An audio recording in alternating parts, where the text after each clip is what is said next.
చెబుతున్న తొలి మాట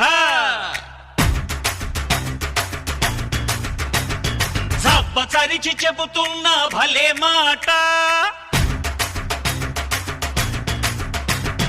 రొమ్ము విరిచి చెబుతున్నా కాలు దూపి చెబుతున్నా బల్ల గుర్తి చెబుతున్నా పంపర్ మాట ప్రేమన్నది ప్రతి ఒక్కరు చదవాల్సిన బుక్కు ప్రేమన్నది ప్రతి ఒక్కరు తీర్చాల్సిన మొక్కు ప్రేమన్నది రాజ్యాంగం మనకిచ్చిన హక్కు ఇదే తారక మంత్రం నేటి యువత